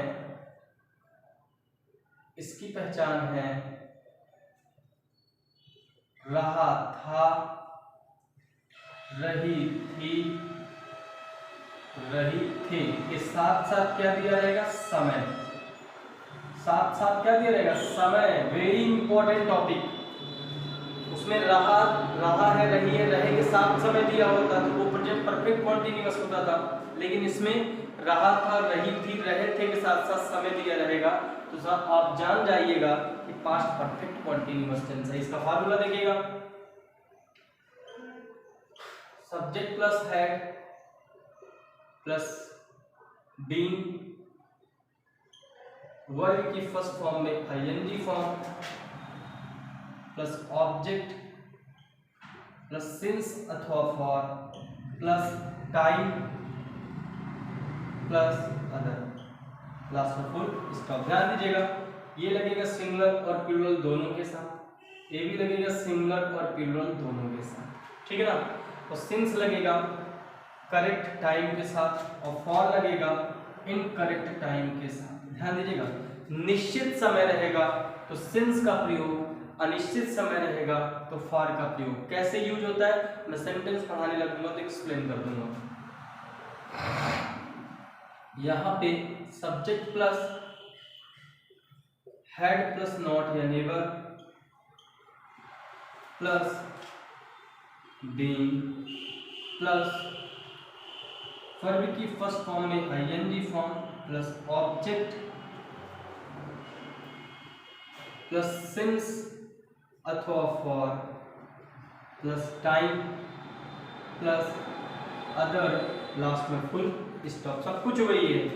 और यहाँ पे भी वही question word plus had plus subject plus not या never plus being plus verb की फर्स्ट फॉर्म में ING form plus object plus since अथवा for plus time plus other, last में क्वेश्चन मार्क। मैंने दिखा दिया आपको कि question word plus had plus subject plus not a never plus being plus verb की फर्स्ट फॉर्म में ING form plus object plus since अथवा for plus time plus other, last में क्वेश्चन मार्क। यहाँ पे भी subject plus had plus not a never plus being plus verb की first form में ING form plus object plus since अथवा for plus time plus other. यहाँ पे भी वही subject plus had plus being plus verb की first form में ING form plus object plus since अथवा for plus time plus other, last में full stop. ध्यान दीजिएगा, चाहे सिंगुलर हो चाहे प्लूरल हो सबके साथ हेड लगेगा, चाहे सिंगुलर हो चाहे प्लूरल हो सबके साथ बीइंग लगेगा।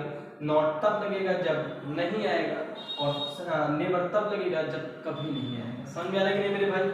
और प्रत्येक अफर्मेटिव नेगेटिव सेंटेंस के अंत में फुल स्टॉप का यूज होता है, लेकिन प्रत्येक इंटरोगेटिव सेंटेंस के अंत में लास्ट में क्वेश्चन मार्क लगता है। अब आगे देखिएगा फ्यूचर, तब तक आप अच्छे से नोट डाउन करिए। स्क्रीनशॉट लेना चाहते हैं तो आप स्क्रीनशॉट भी अच्छे से ले लीजिए। आगे देखिएगा आप लोग, आगे अब हम लोग पढ़ते हैं फ्यूचर। एकदम अच्छे से ध्यान दीजिएगा, फ्यूचर अब हम लोग पढ़ते हैं, एकदम अच्छे से ध्यान दीजिएगा। एक एक चीज बहुत अच्छे से टॉपिक पे एक्सप्लेन करते हैं। देखिए थोड़ा सा लंबी वीडियो बन सकती है और टाइम तो लग ही सकते हैं क्योंकि इसमें इतना मेथड है। अगर आप फार्मूला को नहीं पढ़ेंगे तो बिल्कुल समझ में ही नहीं आएगा तो क्या मतलब होगा। आप रीडिंग करिएगा future in different tense, INDEFINIT,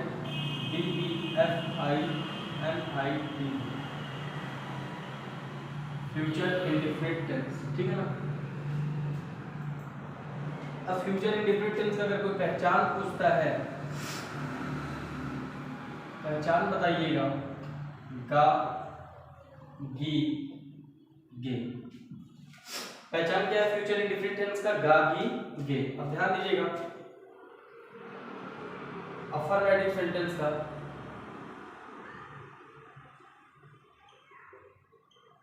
affirmative sentence को हिंदी में बोलते हैं साधारण वाक्य।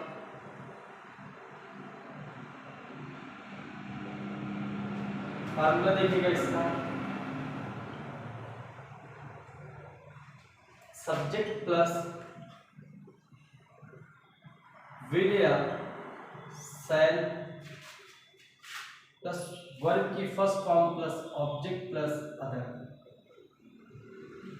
और ध्यान दीजिएगा ये लगेगा सिंगुलर के साथ और ये लगेगा प्लूरल के साथ। बिल्कुल अच्छे ध्यान दीजिएगा, विल लगेगा सिंगुलर के साथ और शैल लगेगा प्लूरल के साथ। नेगेटिव में देखिएगा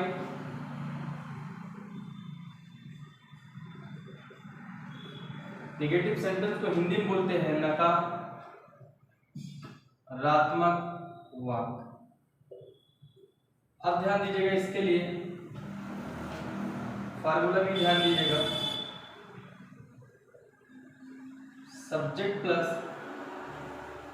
विल या शैल प्लस नॉट या नेवर प्लस वर्ब की first form plus object plus other. एकदम समझ आ रहा है ये विल या शैल प्लस नॉट या नेवर प्लस वर्ब की first form plus object plus other. और इंटरोगेटिव का देखिएगा एकदम अच्छे से ध्यान दीजिएगा, इंटरोगेटिव सेंटेंस को हिंदी में बोलते हैं प्रश्नवाचक वाक्य। प्रश्नवाचक वाक्य एकदम अच्छे से ध्यान दीजिएगा फार्मूला कि क्वेश्चन वर्ड प्लस विल या shall plus subject plus not या नेवर प्लस वर्ब की first form plus object plus other, last में क्वेश्चन मार्क। इंटरोगेटिव में क्वेश्चन मार्क ही लगते हैं। बहुत बेहतर तरीके से आपको समझ में आया होगा फ्यूचर इंडिफरेंट टेंस। अब हम देखते हैं फ्यूचर कॉन्टिन्यूअस टेंस। बस अच्छे से अगर आप मेहनत कर रहे होंगे तभी समझ में आया होगा। देखिएगा, फ्यूचर कॉन्टिन्यूअस टेंस अगर आपसे कोई पूछेगा तो क्या जवाब देंगे? फ्यूचर कॉन्टिन्यूअस टेंस, इसकी पहचान क्या है? ध्यान दीजिएगा, इसकी भी पहचान है रहा होगा, रही होगी, रहे होंगे, ठीक है ना। आदि शब्दों का प्रयोग, रहा होगा, रही होगी, रहे होंगे आदि शब्दों का अगर प्रयोग होता है तो फ्यूचर कॉन्टिन्यूअस टेंस कहलाता है। चलिए अफर्मेटिव का फार्मूला देखिएगा, फिर नेगेटिव का देखिएगा, फिर इंट्रोगेटिव का देखिएगा। ध्यान दीजिएगा, सब्जेक्ट प्लस विल या shall plus be plus verb की फर्स्ट फॉर्म, कॉन्टिन्यूअस है ना, वर्ब की फर्स्ट फॉर्म में ING form plus object plus other, last में full stop. Subject plus will या शैल प्लस नॉट या never plus be plus verb की first form में ING form plus object plus other, last में full stop. यहाँ पे भी वही क्वेश्चन वर्ड प्लस विल या shall plus subject plus not या नेवर प्लस वर्ब की नॉट या नेवर लगा दिया ना, प्लस बी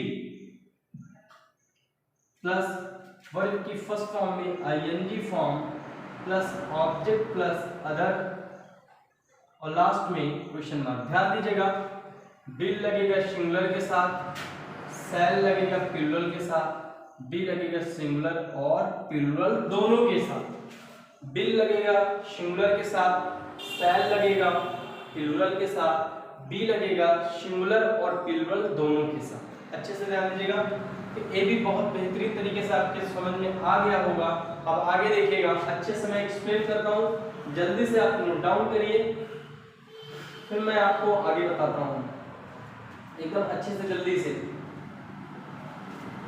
ध्यान दीजिएगा, अब हम पढ़ेंगे फ्यूचर परफेक्ट टेंस, ठीक है ना। क्या पढ़ेंगे?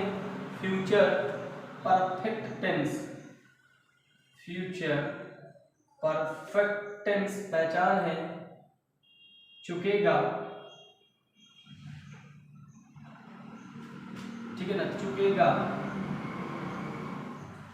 मतलब कि अगर आपसे अगर कोई फ्यूचर परफेक्ट टेंस के बारे में पूछता है जिसकी पहचान क्या है, मैंने क्या लिखा है? चुकेगा, चुकूंगा, चुकोगे, चुकेगा, चुकूंगा, चुकोगे गे। अगर आदि शब्दों का प्रयोग होता है तो फ्यूचर परफेक्ट टेंस कहलाता है। जिस सेंटेंस के लास्ट में चुकेगा, चुकूंगा, चुकोगे आदि शब्दों का प्रयोग होता है तो फ्यूचर परफेक्ट टेंस कहलाता है। चलिए इसका फार्मूला भी देख लेते हैं हम लोग अच्छे से, एकदम अच्छे से देखिएगा। फार्मूला में भी मैं एक्सप्लेन करता हूँ बहुत बेहतरीन तरीके से, देखिएगा। फार्मूला भी लिख लीजिए। परफेक्ट चल रहा है तो मेन वर्ब की थर्ड लगेगा, सब्जेक्ट प्लस विल या शैल, विल या शैल प्लस विल या शैल प्लस है, विल है सॉरी है प्लस वर्ब की third form plus object plus other. Note down कर लीजिएगा, सब्जेक्ट प्लस विल या शैल प्लस है प्लस वर्ब की third form plus object plus other. और यहाँ पे भी देखिएगा, सब्जेक्ट प्लस विल या शैल प्लस नॉट या never plus have plus verb की third form plus object plus other, last में फुल स्टॉप। और यहाँ पे ध्यान दीजिएगा, क्वेश्चन वर्ड प्लस विल या शैल, विल या shall plus subject plus not या never plus have plus verb की third form plus object plus other, last में क्वेश्चन मार्क। और ध्यान दीजिएगा, विल लगेगा सिंगुलर के साथ, शैल लगेगा प्लूरल के साथ, हैव लगेगा सिंगुलर और प्लूरल दोनों के साथ, विल लगेगा सिंगुलर के साथ, शैल लगेगा प्लूरल के साथ, हैव लगेगा सिंगुलर और प्लूरल के साथ, और थर्ड हमेशा लगता है परफेक्ट में। एकदम अच्छे से आप समझ में आ रहा होगा, आप नोट डाउन करिए, स्क्रीनशॉट ले लीजिए। उसके बाद मैं आगे आपको एक लास्ट बताता हूं, फ्यूचर परफेक्ट कॉन्टिन्यूअस टेंस, ठीक है ना।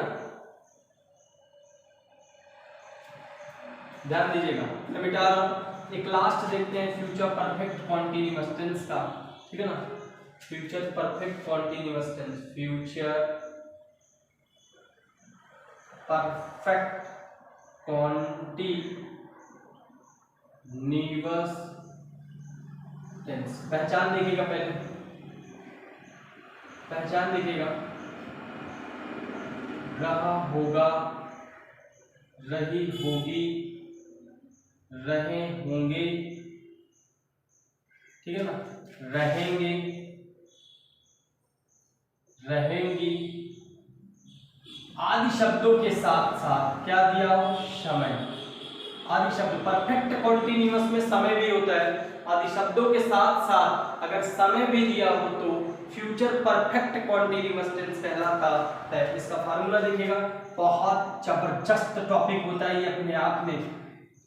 निगेटिव का भी फार्मूला देखिएगा और इंट्रोगेटिव का भी फार्मूला देखिएगा, बहुत अच्छे से एक्सप्लेनेशन कर रहा हूं मैं। इसका फार्मूला भी देख लीजिएगा, सब्जेक्ट प्लस विल या शैल प्लस हैव बीन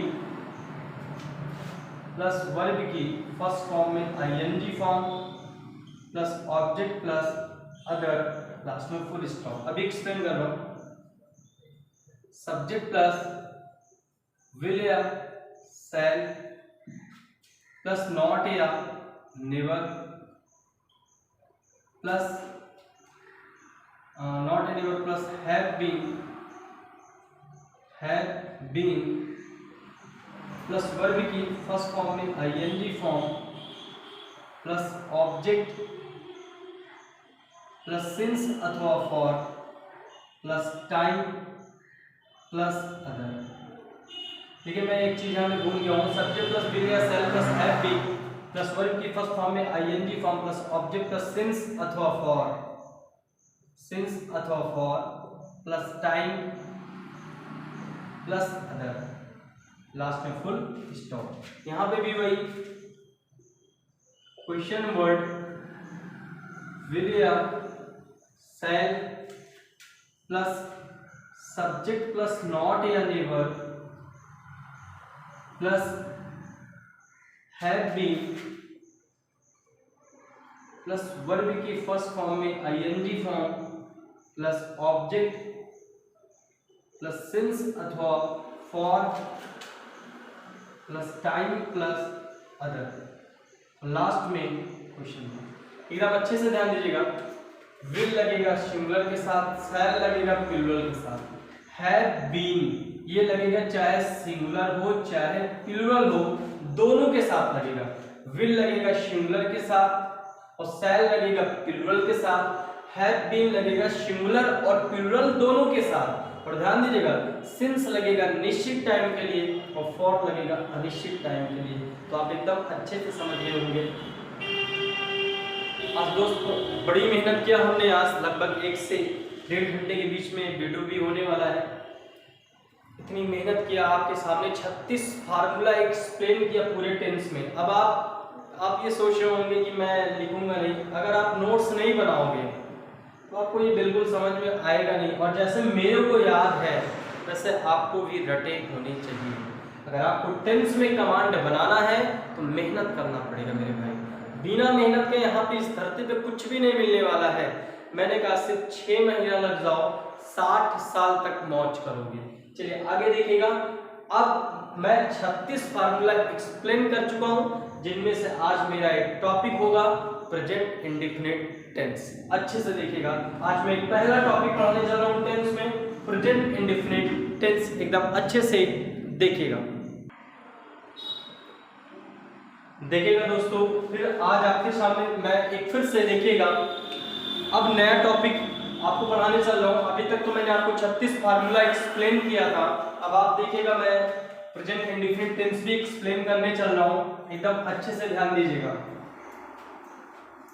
बहुत अच्छा टॉपिक है ये अपने आप में, सिर्फ थोड़ा सा मेहनत करना होगा आपको। चलिए पहला हेडिंग डालिएगा, आज पहला टेंस का 12 टेंस का सबसे पहला टेंस आज मैं आपको पढ़ाने चल रहा हूं, present indefinite tense. Indefinite tense, ठीक है ना। आज मैं आपको सबसे पहला पढ़ाने चल रहा हूं कि प्रेजेंट इंडेफिनिट टेंस, इसका पहचान को इंग्लिश में इंट्रोडक्शन भी बोलते हैं, इंट्रोडक्शन। और ध्यान दीजिएगा, जिस वाक्य के अंत में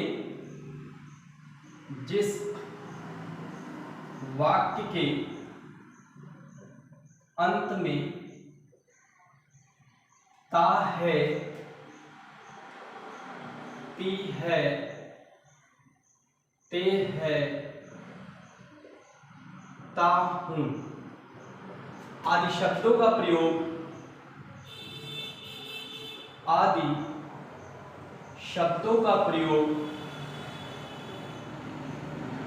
हो तो प्रेजेंट इंडेफिनिट टेंस कहलाता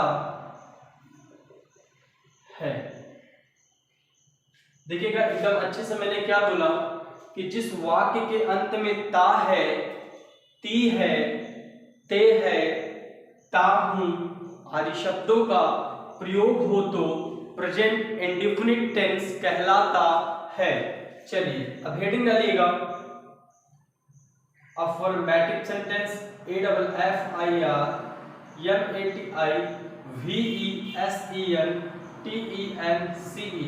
अफर्मेटिव सेंटेंस को हिंदी में बोलते हैं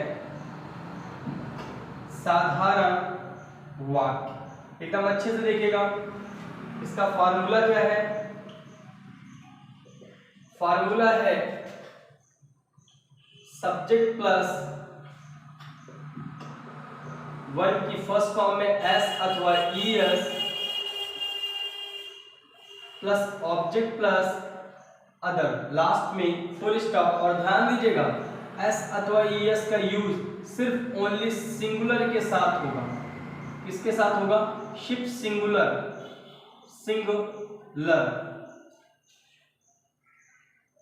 सिंगुलर, ठीक है ना। ध्यान दीजिएगा, सिर्फ सिंगुलर के साथ यूज होगा। तो एस अथवा ईएस का यूज सिर्फ सिंगुलर के साथ होगा, प्लूरल के साथ नहीं होगा। चलिए कुछ सेंटेंस मैं आपको दे रहा हूं, उस सेंटेंस को मैं यहां लिखता हूं, उसके बाद मैं एक्सप्लेन करता हूं। एकदम अच्छे से ध्यान दीजिएगा, सेंटेंस भी मैं आज एक्सप्लेन कर देता हूं पूरा, एकदम अच्छे से लिखिएगा।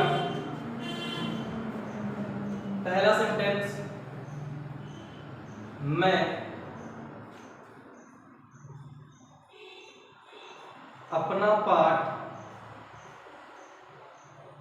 याद करता हूं। दूसरा सेंटेंस है, सीता एक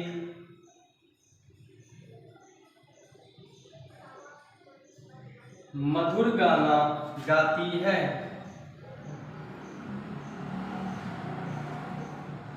मधुर गाना गाती है। तीसरा है, तुम एक पत्र लिखते हो। चौथा है, वे अपना पाठ याद करते हैं। एकदम अच्छे से ध्यान दीजिएगा। थोड़ा सा एक चीज और लिख लीजिएगा, कुछ सब्जेक्ट के साथ अपने के लिए क्या लगता है, जैसे आई के साथ अपने के लिए माई, वी के साथ आवर और यू के साथ योर और दे के साथ देयर और ही के साथ हिज और सी के साथ हर और इट के साथ इट्स।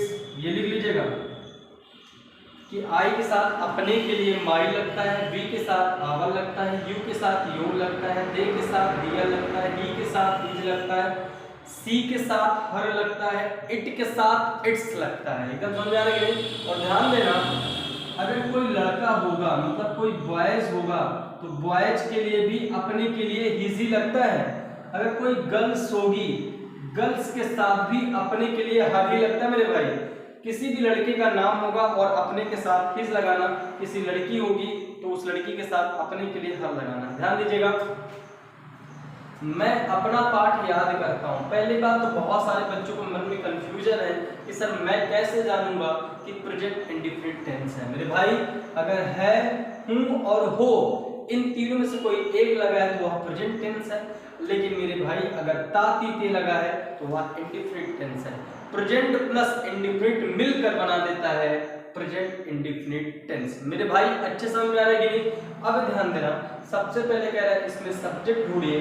सब्जेक्ट तो मैंने आपको बताया, सब्जेक्ट की परिभाषा बताया कि जिस वाक्य के अंत में ही सी इट, मतलब जिस वाक्य में he she it, I we you they अथवा एक नाम या दो नाम तथा जिसके अंदर जान होता है वह सब्जेक्ट कहलाता है। यहाँ पे मैं एक सब्जेक्ट है, मैंने आई लिख दिया। नंबर मेन वर्ब, हमने कहा था मेन वर्ब हमेशा सेंटेंस के सबसे लास्ट में होता है, लेकिन ध्यान देना इंट्रोडक्शन से थोड़ा सा पहले। तो मेन वर्ब है याद करना। याद करना की स्पेलिंग होता है लर्न, तो फर्स्ट फॉर्म चाहिए तो लर्न, LEARN। अगर सेकेंड फॉर्म कहता तो first form learn, second form learnt, third form learnt, ING form learning, learn, learnt, learnt, learning. ध्यान दीजिएगा लर्न वर्ब की फर्स्ट फॉर्म है। नंबर S अथवा ES, अगर मेरा सब्जेक्ट प्लूरल है तो S अथवा ES का यूज नहीं होगा। अगर मेरा सब्जेक्ट सिंगुलर है तो S अथवा ES का यूज होगा। लेकिन ध्यान देना I V U दे अथवा दो नाम ये प्लूरल होते हैं तो प्लूरल के साथ S अथवा ES का यूज नहीं करेंगे। नंबर ऑब्जेक्ट का, ऑब्जेक्ट कैसे ढूंढा जाता है? सब्जेक्ट और मेन वर्ब से किया गया कार्य हमेशा क्या कहलाता है? ऑब्जेक्ट कहलाता है। मैंने कहा था तो सब्जेक्ट मैं और मेन वर्ब याद करना, तो सब्जेक्ट और मेन वर्ब से किया गया कार्य हमेशा ऑब्जेक्ट कहलाता है। मैं याद करता हूँ, क्या याद करता हूँ मेरे भाई? अपना पाठ। तो आई के साथ अपने के लिए क्या लगा देना? माई। पाठ का चाहे लिख देना लेसन या चैप्टर, पाठ का चाहे आप लेसन लिख दो और चाहे चैप्टर लिख दो। आई के साथ अपने के लिए माई, वी होता तो आवर, यू होता तो योर, दे होता तो दियर, ही होता तो हिज, सी होता तो हर, इट होता तो इट्स। किसी लड़के का नाम होता तो अपने के लिए हिज, किसी लड़की का नाम होता तो अपने के लिए हर। मेरी बात को आप अच्छे समझ में हो। अब नंबर अदर का कोई चीज बचा ही नहीं, फिर नंबर लास्ट में फुल स्टॉप, मैंने फुल स्टॉप लगा दिया। और फुल स्टॉप का यूज मैं तब करता हूं जब मैं अपने वाणी को विराम देता हूं। ध्यान देना, सीता एक मधुर गाना गाती है। सबसे पहले सब्जेक्ट सीता तो SITA सीता। नंबर है मेन वर्ब, मेन वर्ब हमेशा सेंटेंस के सबसे लास्ट में, इंट्रोडक्शन है ती है तो मेन वर्ब हमेशा सेंटेंस के लास्ट में गाना गाती है। जो गाना को गाता है वो एक सिंगर होता है, जिस गाना को हम लोग सुनते हैं वो सॉन्ग होता है। तो जो गा रहा है मैं उसकी बात कर रहा हूँ, सिंगर साहब की बात कर रहा हूँ। तो सीता सिंह, वर्ब की फर्स्ट फॉर्म सिंग होता है, वर्ब की फर्स्ट फॉर्म सिंग, सैंग, सन, सिंगिंग, सिंग, सैंग, सन, सिंगिंग, फर्स्ट सिंग, सैंग, सन, सिंगिंग। बिल्कुल ध्यान दीजिएगा। तो सीता सिंह। उसके बाद नंबर S अथवा ES का, तो एस अथवा ईएस तभी लगेगा जब मेरा सब्जेक्ट सिंगुलर होगा, और सही बात मेरा सब्जेक्ट सिंगुलर भी है, इसलिए एस अथवा ईएस में सबसे ज्यादा मैं बता दूं आपको यस का यूज होता है, तो सिंग्स हो गया, ठीक है। ईएस का बहुत कम होता है, यस का ज्यादा होता है। नंबर ऑब्जेक्ट का, सब्जेक्ट और मेन वर्ब से किया गया कार्य हमेशा ऑब्जेक्ट कहलाता है। सीता गाती है, क्या गाती है? एक मधुर गाना। एक मतलब आ, गलती से वन मत लिख देना, क्योंकि मैथ का नंबर इंग्लिश में नहीं लिखा जाता है। तो एक का मतलब आ, मधुर मतलब शिव, और गाना का सॉन्ग, लास्ट में full stop. Sita sings a Shiv song. समझ में आया कि नहीं मेरे भाई? अब आगे देखिएगा, तुम एक पत्र लिखते हो, सबसे पहले सब्जेक्ट तुम मतलब यू, और अब देखिए नंबर मेन वर्ब ते हो, पहचान तुझे इंडेफिनिट टेंस की लिखना की स्पेलिंग होता है राइट। फर्स्ट फॉर्म राइट होता है, सेकंड फॉर्म रोट होता है, थर्ड फॉर्म रिटेन होता है, आईएनजी फॉर्म राइटिंग होता है। Write, wrote, written, writing. तो राइट फर्स्ट फॉर्म हो जाएगा WRITE, राइट। नंबर एस अथवा ईएस, एस अथवा ईएस सिंगुलर के साथ लगता है, प्लूरल के साथ नहीं। हमारा यहाँ पे सब्जेक्ट यू प्लूरल है, इसलिए एस अथवा ईएस का यूज नहीं करेंगे। नंबर है ऑब्जेक्ट का, सब्जेक्ट और मेन वर्ब से किया गया कार्य हमेशा ऑब्जेक्ट कहलाता है। तुम लिखते हो, क्या लिखते हो मेरे भाई? एक पत्र। एक पत्र मतलब हाँ लेटर, लास्ट में फुल स्टॉप। समझ में आएगा नहीं मेरे भाई? चलिए एक लास्ट क्वेश्चन अफर्मेटिव सेंटेंस का। वे अपना पाठ याद करते हैं। सबसे पहले सब्जेक्ट क्या है? वे मतलब दे। उसके बाद नंबर है मेन वर्ब, हमेशा सेंटेंस के सबसे लास्ट में ते है, पहचान है प्रेजेंट इंडेफिनिट टेंस का याद करना की स्पेलिंग होता है लर्न। तो लर्न, लर्न टू लर्निंग, तो फर्स्ट फॉर्म चाहिए लर्न हो गया, LEARN, लर्न। नंबर एस अथवा ईएस, मेरा सब्जेक्ट प्लूरल है, इसलिए एस अथवा ईएस का यूज नहीं होगा। नंबर है ऑब्जेक्ट का, सब्जेक्ट और मेन वर्ब से किया गया कार्य हमेशा ऑब्जेक्ट कहलाता है। वे याद करते हैं, क्या याद करते हैं मेरे भाई? अपना पाठ। तो दे के साथ अपने के लिए क्या लगेगा? दियर। क्या लगेगा मेरे भाई?